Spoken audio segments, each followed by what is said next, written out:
राधे राधे दोस्तों, कैसे हैं आप सब। स्वागत है आपका अपने चैनल शिवाज मनी पर। तो आज मैं आपके सामने एक खास जानकारी लेकर आई हूं, जिसकी जानकारी होना आई थिंक हर इंसान को जरूरी है। क्योंकि बहुत सारे लोगों के साथ बहुत सारी सिचुएशंस हर मंथ बनती हैं, कुछ ना कुछ चीजें होती रहती हैं। तो आखिर ये क्यों होती हैं?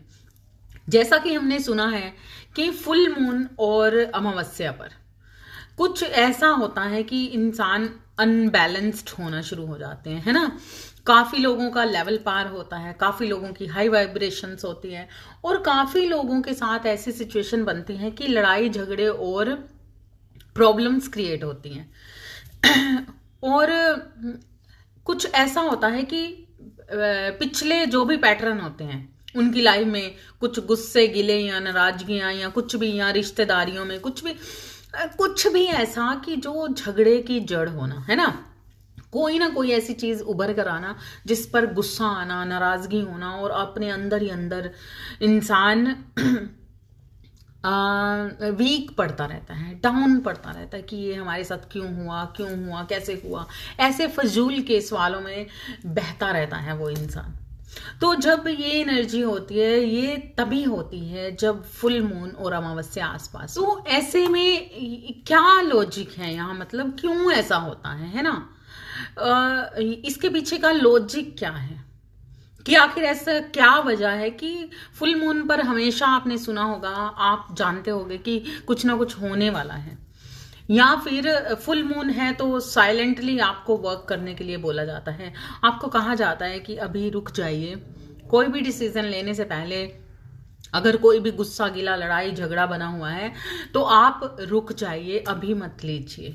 लॉजिक क्या है ना। इसके रिगार्डिंग मैं बात करने जा रही हूँ और मैं बताने जा रही हूँ इसका सल्यूशन क्या है कि आप इस एनर्जी को किस तरीके से मतलब इस जगह से आगे कैसे बढ़े। जो चीजें आपके अंदर टूट फूट कर रही हैं, अंदर बहुत सारी एंजाइटी बन रही है, गुस्सा आ रहा है, नाराजगी हो रही है, बैठे बैठे ये कुछ ऐसी चीजें हो रही हैं कि पुरानी बैठे बैठे बातें उभर के आ रही हैं, अचानक से कुछ राज खुल रहे हैं, अचानक से कुछ ऐसी चीजें हो रही हैं, मतलब अचानक से आपको ट्रिगर दिया जाता है ना। तो आखिर ये ट्रिगर क्यों होता है और किसके लिए ये खासकर ये चीजें होती है कि ज्यादातर ये ट्रिगर किन लोगों पर आता है, तो मैं उस पर बात करने जा रही हूँ। तो चलिए अब जानते हैं कि इसके पीछे का लॉजिक क्या है ना। और ऐसा क्या खास था कि इस साल के एंड का जो फुल मून है, जो अभी कल ही 26 दिसंबर को गया, है ना। तो इसका क्या था पैटर्न कि आखिर यहां पर कुछ खास ध्यान देने लायक क्या था। हालांकि हर मंथ में एक फुल मून आता है ना, और हर मंथ में ये अजीब सी सिचुएशन आपके साथ बनती है कि कोई ना कोई ऐसी बात उभर के आती है, कोई ना कोई ऐसी चीजें आपके साथ होती हैं जो आपको शेक कर जाती होंगी। ये उनके साथ होता है जिनकी एनर्जी बहुत ज्यादा लो है ना, जो बहुत वीक है।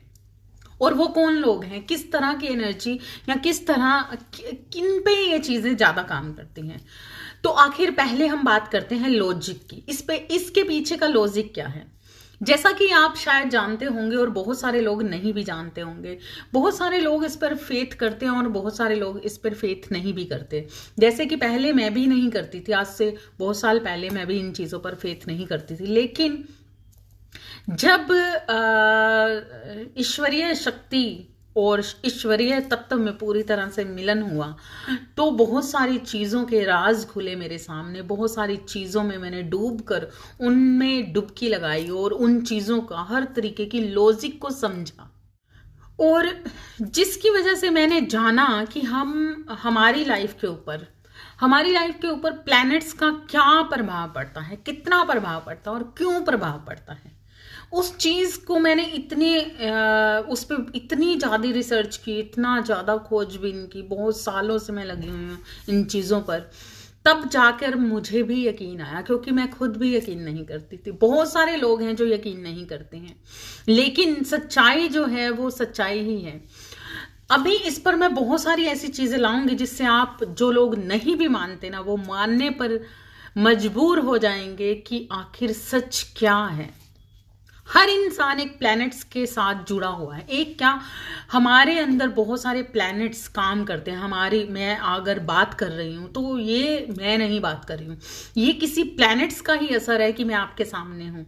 ये किसी प्लैनेट्स का ही असर है कि मैं रिसर्च कर पाई। ये किसी प्लैनेट्स का ही असर है मैं आपके सामने वो बात कह पाई, है ना।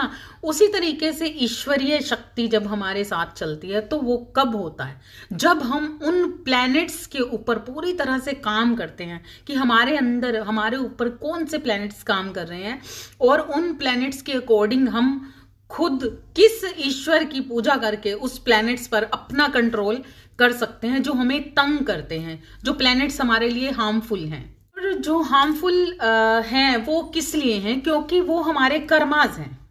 जो कर्माज हम पास्ट लाइफ से लेकर चलते आ रहे हैं वही कर्माज हम पे काम करते हैं, और उसी तरीके के प्लैनेट्स हमारी लाइफ में बनते हैं। उन्हीं प्लैनेट्स के अकॉर्डिंग हमारा बर्थ होता है, उन्हीं प्लैनेट्स के अकॉर्डिंग। जैसे कि आपने देखा है कि कोई 1 तारीख को पैदा हो रहा है तो कोई जनवरी में पैदा हो रहा है, कोई 2 तारीख को पैदा हो रहा है तो कोई मार्च में पैदा हो रहा है, कोई 5 को पैदा हो रहा है तो वो अगस्त में पैदा हो। अलग अलग तरीके के अंक लेकर हर इंसान पैदा होता है ना। तो वो अपने कर्मास के अनुसार, है ना। तो इसी तरीके से वही कर्मास हम पे काम करते हैं। वो किस तरीके से क्या काम करते हैं और कितना आप पर असर डालते हैं, इस फुल मून पर किनकी वाइब्रेशन हाई होती है और किनकी वाइब्रेशन लो में चली जाती है, मैं आज उस पर बात करने वाली हूं। आगे चलते हुए हम बहुत सारी ऐसी बहुत सारी चीजें लाऊंगी जिससे आपको पता चलेगा कि आपकी लाइफ किस तरीके से चल रही है और किस तरीके से आप उसे समेट सकते हैं। उनका सॉल्यूशंस भी आपको मैं दूंगी। आई होप कि मैं ये कर पाऊंगी। आभारी हूं आपके प्यार की, आपने इतना प्रेम दिया कि मुझे मोटिवेट किया और भी ज़्यादा, और आई थिंक मैं आपको मोटिवेट कर पाऊंगी। तो आगे इस रीडिंग के आगे बढ़ने से पहले मैं आप लोगों से रिक्वेस्ट करना चाहती हूँ कि please like, subscribe and share करना ना भूलिए, ताकि किसी और को भी हेल्प हो सके और लाइक करने से एनर्जी एक्सचेंज हो सके, है ना।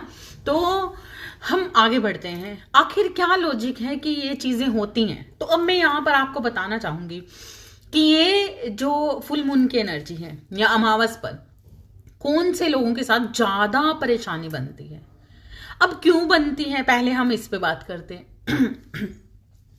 तो हम चलते हैं पिछले टाइम पर, जब आप में से काफी लोग जानते होंगे जब श्री कृष्ण जी ने मोहिनी अवतार लिया था, है ना।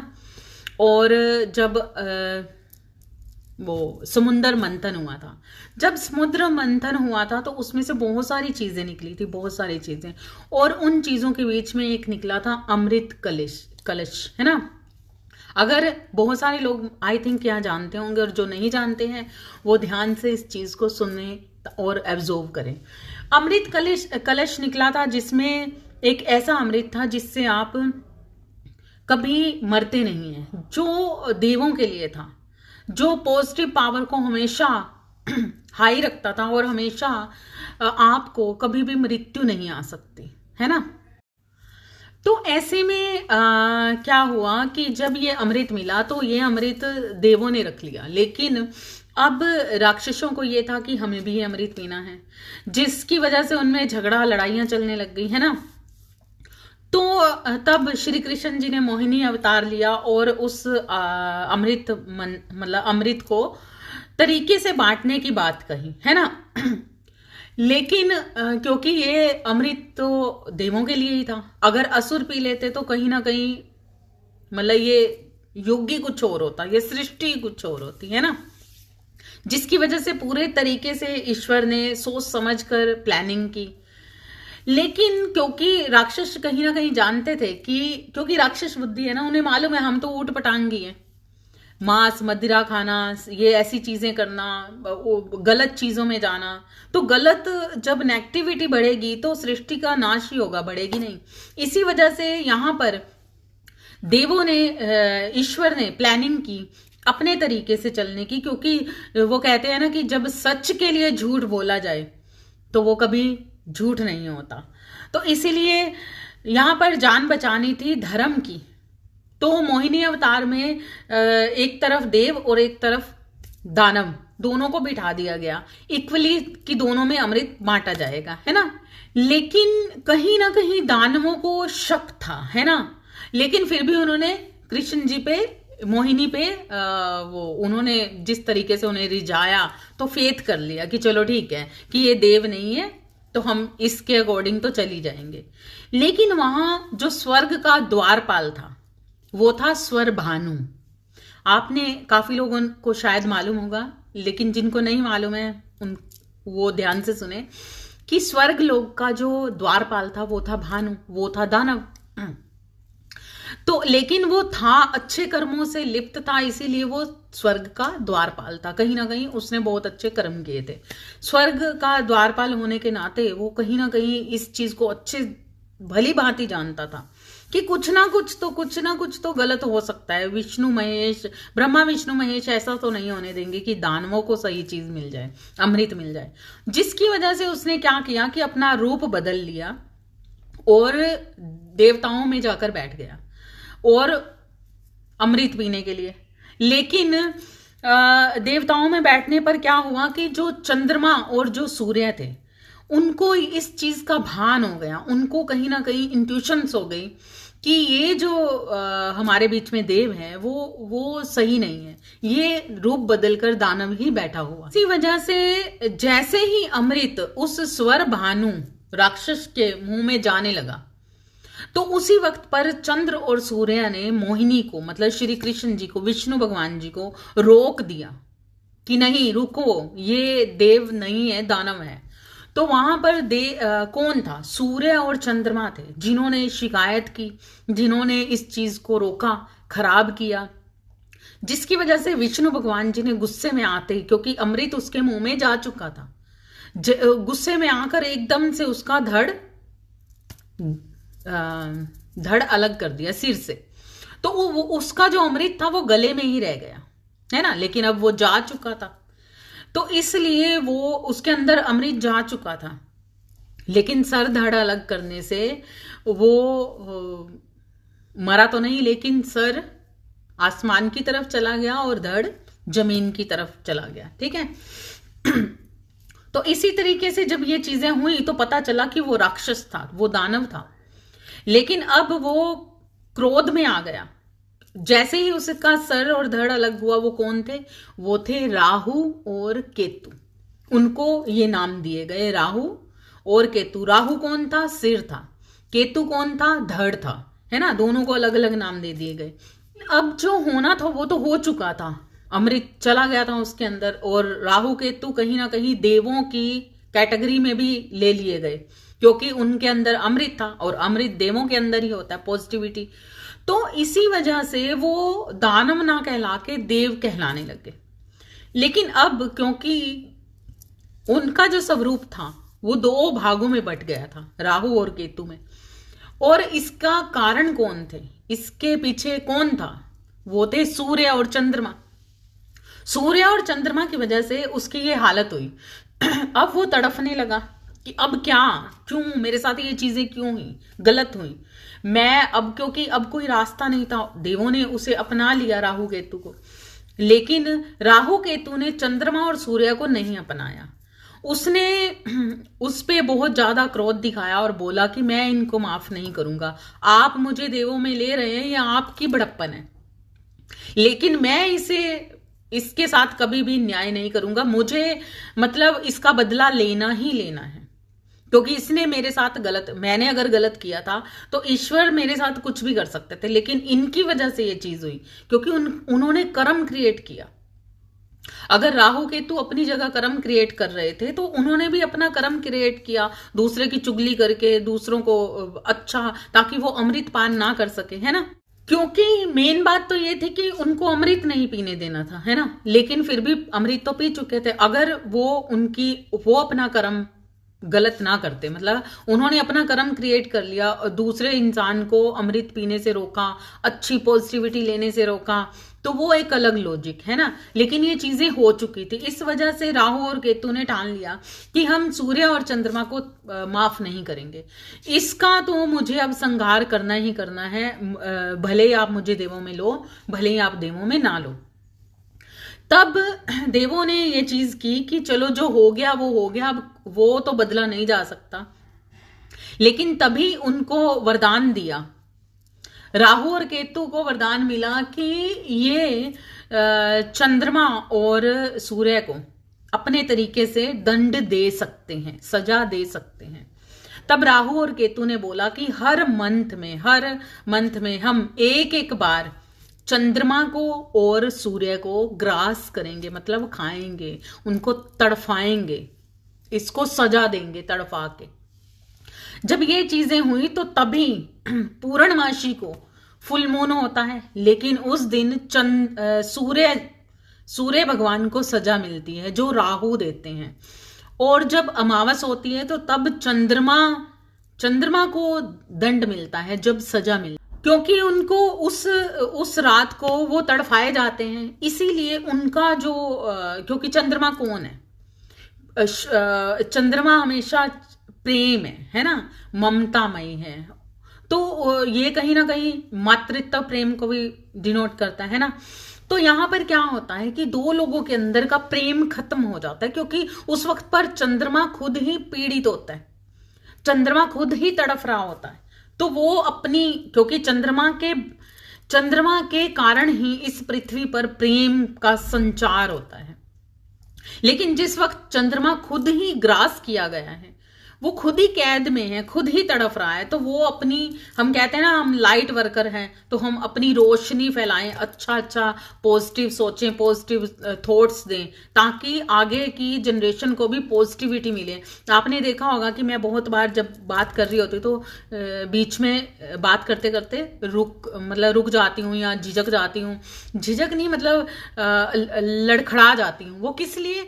क्योंकि मैं हर बात को सोच समझ कर कोई भी ऐसी एनर्जी नहीं फैलाना चाहती जिसमें एक भी ऐसा थॉट्स हो जो नेगेटिव हो, जिसकी वजह से गलत जो मैं बोलूं, क्योंकि मैं जो बोल रही हूं वो फ्लो करेगा, और फ्लो करने वाली चीज हमेशा पवित्र और सुच और शुद्ध होनी चाहिए। इसी वजह से मुझे ये होता है कि मेरे कहे हुए हर शब्द में पॉजिटिविटी और सत्युग का निर्माण जैसी बातें होनी चाहिए। कुछ भी ऐसी मैं वर्ड मुंह से ना निकाल दूं, कुछ भी, जैसे कई बार हम कार्मिक्स के बारे में बात करते हैं या कुछ ऐसी स्पेल्स वाली एनर्जीज की बात करते हैं, या कुछ भी थर्ड पार्टी की बात करते हैं, कुछ ऐसी चीजें करते हैं, लेकिन वहां पर मैं लड़खड़ाती हूँ, बात करते हैं, वो प्रॉपर मैं शब्द बोल नहीं पाती, क्योंकि मैं चाहती ही नहीं हूं कि मेरा कोई ऐसा शब्द मेरे मुंह से निकले और सच हो जाए। मैं हमेशा ये कहती हूँ कि कार्मिक्स का भी भला हो, कार्मिक्स को भी परमेश्वर, क्योंकि उनको भी आना ही है, तो हम ऐसा फ्लो क्यों करें कि हम खुद ही कर्म क्रिएट कर रहे हैं। अगर हमारे कहने से सतयुग का निर्माण हो सकता है, 4 लोगों में शुद्धता आ सकती है, तो हम कोई ऐसा वर्ड क्यों बोले? कार्मिक्स भी हमारे ही कर्म होते हैं, वो कोई और नहीं होते, वो भी पॉजिटिव ही होते हैं, लेकिन हम उनसे नफरत करते हैं या वो हमसे नफरत करते हैं हमारे कर्मस के कारण। जैसे कि यहां पर सूर्य देव हैं, चंद्र देव हैं, लेकिन कर्म तो उन्होंने भी क्रिएट किया, जिसकी वजह से राहु उनको अच्छा नहीं मानता। अब वो कौन थे? वो तो देवों की कैटेगरी के लोग थे ना, लेकिन फिर भी ये चीजें हो गई। तो हम जब ये चीजें करते हैं, इस तरीके की नेगेटिविटी का इस्तेमाल करते हैं, तो वो गलत कर्म क्रिएट करना होता है, और इसी कर्मों से ही तो बचना है ना। ईश्वर ने तो हमें यही टास्क दिया हुआ है। तो इस तरीके से जब राहु ने चंद्रमा को ग्रास करता है, तो इस वक्त पर पूरी पृथ्वी पर अंधेरा छा जाता है ना। और खासकर कपल्स में झगड़ा भी होता है, खासकर लोगों में, फैमिलीज में, भाई बहन में, जहां पर प्रेम की बात करते हैं वहां पर विच्छेद होना शुरू हो जाता है। मतलब किसी ना किसी कारण से वो चीजें कुछ ना कुछ कारण से, मतलब वो चीजें जो दिख रही हैं, जो प्रेम दिख रहा है, ऐसा मन के अंदर भाव बनने लग जाता है जैसा नहीं, कोई प्रेम नहीं है, कोई कुछ नहीं है, अंदर से गलत फहमियां, गलत चीजें, जिसकी वजह से लड़ाई झगड़े होते हैं, है ना।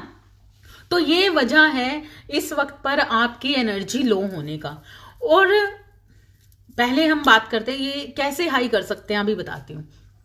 फिर उसके बाद आप देखिए कि जब पूर्णमासी होती है, जब फुल मून होता है, तब की जब हम बात करते हैं, तो जब भी ये फुल मून होता है तो क्या होता है, उस वक्त पर सूर्य को ग्रहण करता है राहु, सूर्य को तड़फाता है, क्योंकि अब यहाँ पर देव भी कुछ नहीं कर सकते, क्योंकि उन्होंने उसको वरदान दिया है कि तुम दंड दे सकते हो। तो यहाँ पर जो राहु है तब सूर्य को ग्रास करता है, उसे खा जाता है, उसको तड़फाता है। और यही कारण होता है कि जब ये फुल मून होता है तो बहुत सारे लोगों के, बहुत सारी फैमिलीज के अंदर बहुत सारे पैटर्न खुलते हैं, बहुत सारी पिछली चीजें, मतलब बेवजह की झगड़ा होता है ना, क्योंकि ये काम प्लैनेट्स कर रहे होते हैं। अगर हमारे अंदर जो प्लैनेट्स सूर्य से रिलेटेड और राहु से रिलेटेड है, तो वो प्लैनेट्स काम कर रहे होते हैं, और वो हम सोचते हैं हम काम कर रहे हैं, हमारे साथ हो रहा है, क्योंकि वो प्लैनेट्स अंदर से काम कर रहे हैं और किसी को समझ ही नहीं आती। बैठे बैठे एकदम से पुरानी बात उठाई और गुस्सा चढ़ गया, ये बंदे ने ऐसा कहा था मुझे, ये चीजें ऐसी हुई थी, और या फिर कुछ ऐसा मन में ही बनने लग जाएगा, क्योंकि ग्रास कर लिया ना, खत्म कर लिया। ताप, सूर्य कौन है, जलता हुआ अंगारा, तो वो पूरे प्रेम को ही नष्ट कर देता है प्रॉपर, क्योंकि वो जलता है, खत्म हो जाता है, अहंकार करता है, घमंडी होता है कई कई बार, तो वो चीजें खराब हो जाती हैं यहाँ पर। तब वो जितना ज्यादा दर्द में होता है, उतने ही दर्द में वो लोगों में, वो सृष्टि पे काम करता है, जिन पर इन प्लैनेट्स का मतलब जिन लोगों पर ये प्लैनेट्स अधिकार जमाते हैं, जैसे कि सूर्य और राहु है ना, और चंद्रमा। ये कहां पर किन लोगों के बीच में, कौन लोग हैं जो बहुत ज्यादा इससे तंग होते हैं या पीड़ित होते हैं, जिनके ऊपर आपने देखा होगा, जिनकी डेट ऑफ बर्थ 1 से रिलेटेड है, या फिर जनवरी का फर्स्ट मंथ 1 से सूर्य का प्रतिनिधित्व करता है ना, या फिर 1 से, या फिर आपकी जो है 12 है, 13 है, 14 है, 15 है, 16 है, 17, 18, कुछ ऐसी डेट्स जिनके साथ सूर्य लग के आते हैं, और खासकर ऐसे जगह बहुत ज्यादा प्रॉब्लम्स आती है जहां पर सूर्य और राहु एक आते हैं, जैसे कि 1 और 4 की डेट, जिसका बर्थ चार्ट, जैसे बर्थ डेट 14 हो, या फिर 1 से रिलेटेड जिसके बर्थ चार्ट में कोई मंथ आता है, जनवरी आती है ना, या फिर उसके किसी ऐसे भाग में जहां पर हम जिस ईयर में वो पैदा हुआ उस पे सूर्य का कितना प्रभाव है ना, तो ऐसे लोग ज्यादा पीड़ित होते हैं, उनके साथ ज्यादा चीजें आती हैं, उनको ज्यादा ट्रिगर्स होते हैं, और वो ट्रिगर्स में फंस जाते हैं। कब तक, जब तक उनकी वाइब्रेशंस हाई नहीं हो जाती पूरी तरह से। अब यहां पर हम अगर कपल्स में देखना चाहें तो कपल्स में कैसे देख सकते हैं, जब आपके हस्बैंड या आपकी वाइफ के अंदर 4 नंबर राहु का और 1 नंबर सूर्य का, ये दोनों लोगों के बीच में है, तो उनका झगड़ा होगा। और ऐसे में आप देख सकते हैं, भले ही वो मतलब 2 कपल्स के बीच में किस वजह से झगड़े एकदम से अचानक से बने, किस वजह से कोई चीज पुरानी उठी, ये पूरा साल काम करते हैं, जनवरी से लेकर दिसंबर तक। लेकिन दिसंबर का जो फुल मून होता है वो प्रॉपर जो अभी तक पीछे के जितने भी आ रहे होते हैं उसका एक फाइनल होता है, तो वो ज्यादा पीड़ित कर देता है, क्योंकि ये पूरे साल में जितनी भी चीजें आपके साथ बनी या पुरानी से पुरानी जितनी भी चीजें बनी, ये उसके पैटर्न को उठाने लगता है। किसी ना किसी वजह से वो चीजें आपके सामने आएंगी, वो बातें आपके सामने आएंगी, आपका दिमाग उन बातों को सोचने लग जाएगा, या अचानक से ऐसे कुछ ऐसी चीज बनेगी कि आपको गुस्सा आएगा, बहुत गुस्सा आएगा, है ना।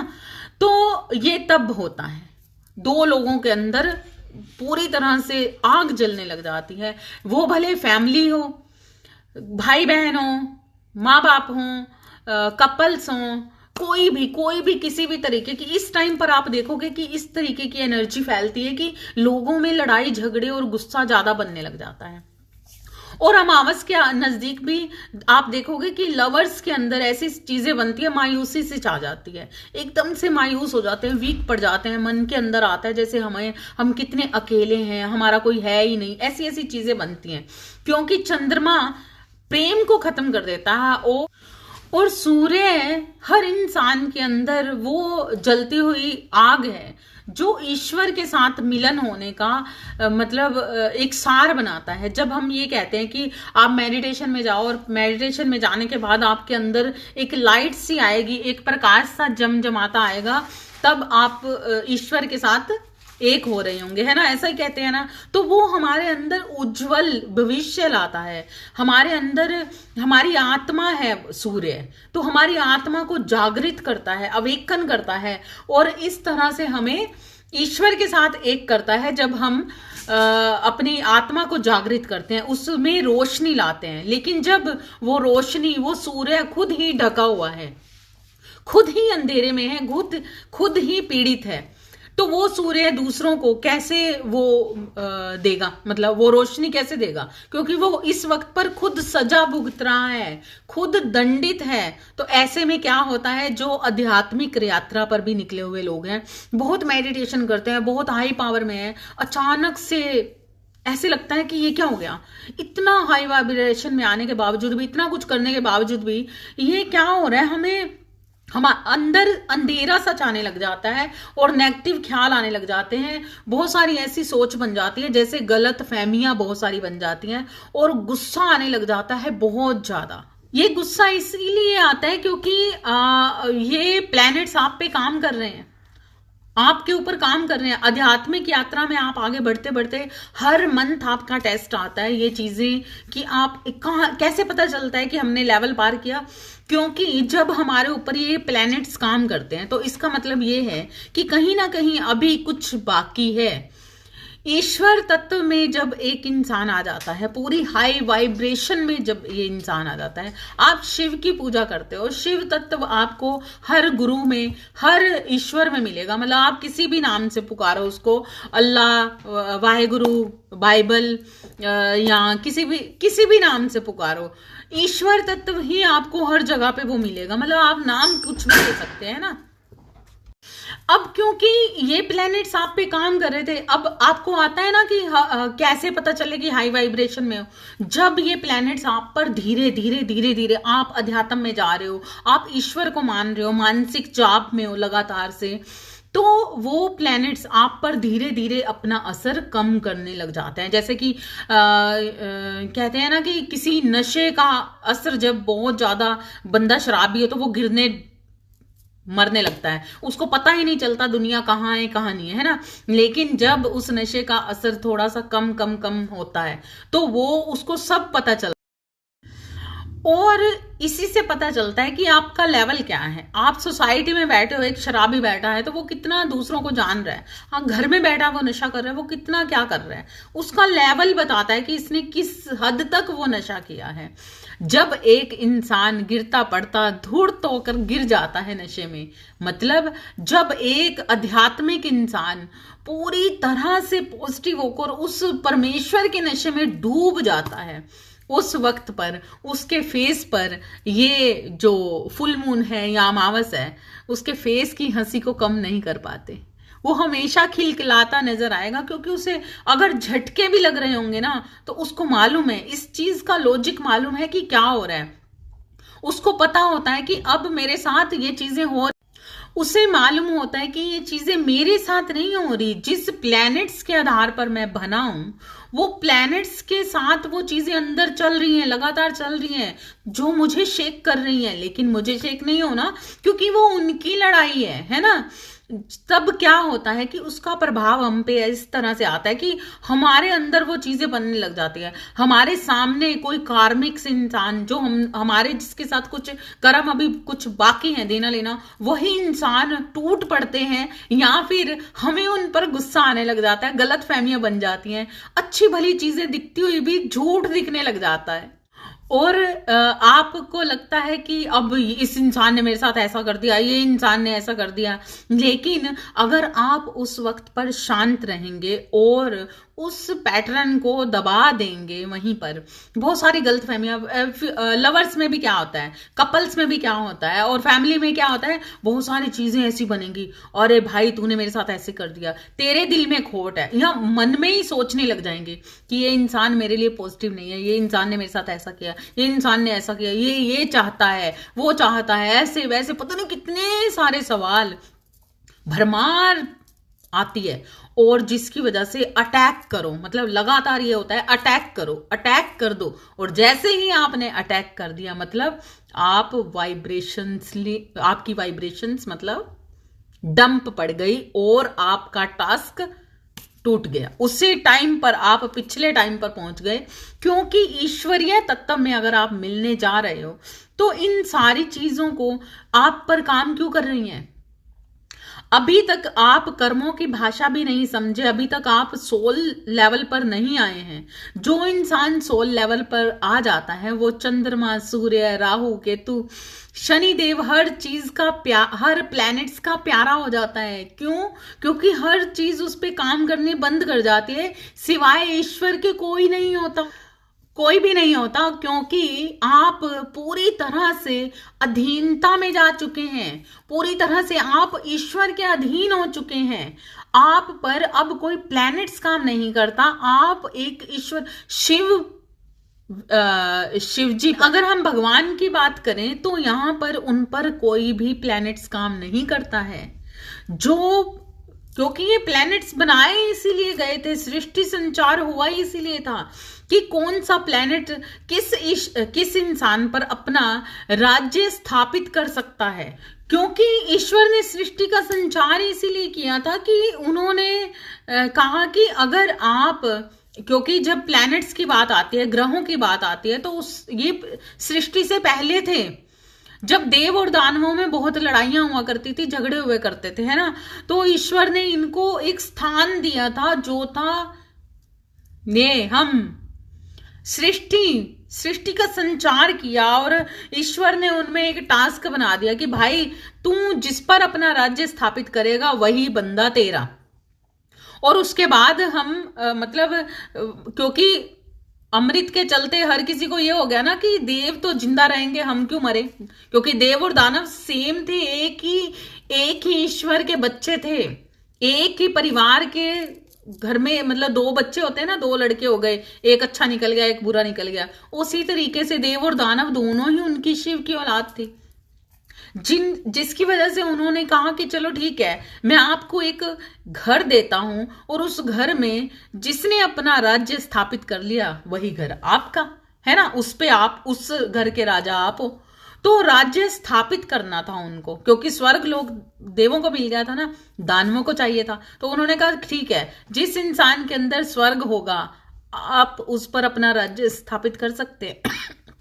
मतलब पॉजिटिविटी पे नेगेटिविटी, क्योंकि अगर पॉजिटिविटी पर नेगेटिविटी ने अपना वर्चस्व रख लिया, बना लिया, मतलब एक आध्यात्मिक इंसान के ऊपर अगर नेगेटिविटी, दानवों ने अपनी नेगेटिविटी इतनी, डेविल ने फैलाई, इतनी फैलाई कि अब मतलब उस इंसान के अंदर पॉजिटिविटी पूरी तरह से खत्म ही हो गई। हम कहते हैं ना हम आध्यात्मिक है, हाई वाइब्रेशन में, लेकिन एकदम से धमाका हुआ और हमारी सारी पॉजिटिविटी साइड पर पड़ी रह गई और हम नेगेटिव, ये गलत है, वो गलत है, ये वो, इन चीजों में फंस जाते हैं। तो ईश्वर ने कहा कि जो भी दानव या देव एक इंसान के ऊपर ज्यादा हावी होगा वही उसका राजा होगा। तो इसी तरीके से जब आध्यात्मिक लोग डेविल को अपने आप पर अटैक होने देते हैं और उससे घबरा जाते हैं, तो उनका वर्चस्व उस पे, कहते हैं ना हमारी संगत कैसी होती है, संगत के चलते वैसा ही बंदा हो गया, जुआ सट्टा, मांस मदिरा, झूठ, चोरी चकारी, डाकू, ये सारी चीजें होने लगती हैं जब हम ऐसे लोगों में बैठते हैं, या फिर हम पे वो डेविल एनर्जी ज्यादा काम करने लगती है। हमारे पास पैसे कम है, हम आध्यात्मिक हैं, है ना। सुदामा कितना गरीब था, लेकिन फिर भी उसने अपनी पॉजिटिविटी को कभी नहीं छोड़ा और उसने भूखे रहकर भी आध्यात्मिक ही, क्योंकि सुदामा को मालूम था कि ईश्वर ही है जो सच है। जिस इंसान के अंदर आध्यात्मिक, इतना ज्यादा अध्यात्म हो जाता है और वो अपने लेवल पॉजिटिविटी में रहकर फेथफुली निभाता जाता है, तब कोई दानव उस पर काम नहीं कर पाता और कभी भी उसकी पॉजिटिविटी खंड नहीं हो पाती, है ना। तो इसीलिए खंड क्या करना है, डेविल एनर्जी को ठीक है। तो डेविल एनर्जी और देव और दानव की ये सिचुएशन आपने समझ ली कि हम पर किस तरीके से काम करता है ये फुल मून और अमावस, है ना। तो अब इसका सोल्यूशन क्या है, सोल्यूशन क्या है, यहां पर मैं आपको बताना चाहूंगी कि अगर आप अपनी आध्यात्मिक यात्रा को नहीं छोड़ते, आप अपने मानसिक जाप को किसी घबराहट में नहीं छोड़ते, अगर आप कितनी ही बुरी सिचुएशन में हैं, आपके सामने कोई मृत्यु तुल्य आपने कुछ कष्ट देख लिया है या आपके घर पर कुछ ऐसी चीजें हो गई हैं जो आप असहनीय हैं, बर्दाश्त नहीं हो रही, कुछ ऐसा मार धाड़ और दिल कर रहा है कि सामने वाले को कुचल के रख दे, अगर किसी ने हमारे साथ गलत किया है, तो उस वक्त पर अगर आप सब्र में चले जाते हैं, उस वक्त पर अगर आप सोल लेवल पर आ जाते हैं, उस वक्त पर अगर आप हर चीज ईश्वर पर छोड़ देते हैं, तो वो ईश्वर आपके साथ हमेशा इंसाफ करते हैं, हमेशा इंसाफ करते हैं। और तब आप पूरी तरह से पॉजिटिव हो जाते हैं। तब कोई प्लैनेट्स आप पे काम नहीं करता, कोई दुख दर्द, क्योंकि आप जान चुके हो दर्द शरीर को होता है, इस मांस पर कट लगता है ना तो दर्द होता है, आत्मा को कभी दर्द नहीं होता। और जिस टाइम पर किसी इंसान के कारण आत्मा दुखने लग जाती है ना, वो उस इंसान का कर्म होता है। आप चुपचाप से अपना आंखों से आंसू आते हैं, आने दो, रोना आता है, रोने दो, आप कर्म क्रिएट मत करो। उस वक्त पर मानसिक जाप करते रहो, करते रहो, करते रहो, लगातार मानसिक जाप, शुद्धता में रहो, सात्विक खाना खाओ, सात्विकता में रहो, शुद्धता में रहो, साफ सुथरे रहो, ईश्वर पर फेथ करो और ईश्वर को ही अपना मानो। इस संसार को अपना नहीं मानना, ईश्वर को ही मानो। ठीक है, जिम्मेदारियां निभानी है वो सारी चलती हैं, लेकिन रिस्पॉन्सिबिलिटियां सिर्फ संसार की, ईश्वर ही है अपना जो सच है। मानसिक जाप, सात्विकता, शुद्धता, साफ सुथरा, सच्चाई, कोई निंदा चुगली नहीं करनी किसी की, किसी के बारे में गलत कर्म क्रिएट नहीं करना, किसी के बारे में गलत अफवाह नहीं फैलानी, किसी के बारे में कुछ गलत चीजें नहीं करनी, कुछ साजिशें नहीं रचनी। जब आप ऐसा करेंगे तो पक्का गारंटेड आप इन सारी चीजों से निकल जाएंगे, इन हर लेवल पार करते जाएंगे, है ना। आई होप कि ये जानकारी आपको पसंद आई हो। अगर आपको ये जानकारी पसंद आई है तो प्लीज लाइक, सब्सक्राइब, शेयर करना ना भूलिएगा। हमेशा हंसते रहिएगा, खुश रहिएगा, कभी भी कोई कर्म क्रिएट अपनी साइड से मत करिएगा, ठीक है। सामने वाला पत्थर मार रहा है ना, तो जो खून बहेगा ना वो ईश्वर देखेंगे, है ना। तो इसलिए आपने क्या करना है, हाथ जोड़ देने हैं, दर्द होता है होने दीजिए।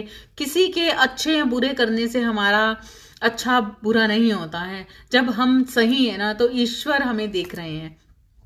सह जाइए, हर चीज सह जाइए, एक दिन आपका आएगा जब आप सहोगे नहीं, तब आप खिलखिला के हमेशा हंसते रहोगे, क्योंकि ईश्वर आपको हंसाएगा और इस हद तक हंसाएगा कि जिंदगी में कोई और रुला नहीं पाएगा, है ना। तो अब चलते हैं। अगर आपको जानकारी पसंद आई हो तो आप मुझे सुपर थैंक्स भेज सकते हैं। नीचे हार्ट का जो बटन सिंबल बना हुआ है उसे क्लिक कर सकते हैं। Thank you so much. Like जरूर कीजिएगा। मिलते हैं नेक्स्ट वीडियो में कुछ खास जानकारी के साथ। तब तक के लिए राधे राधे।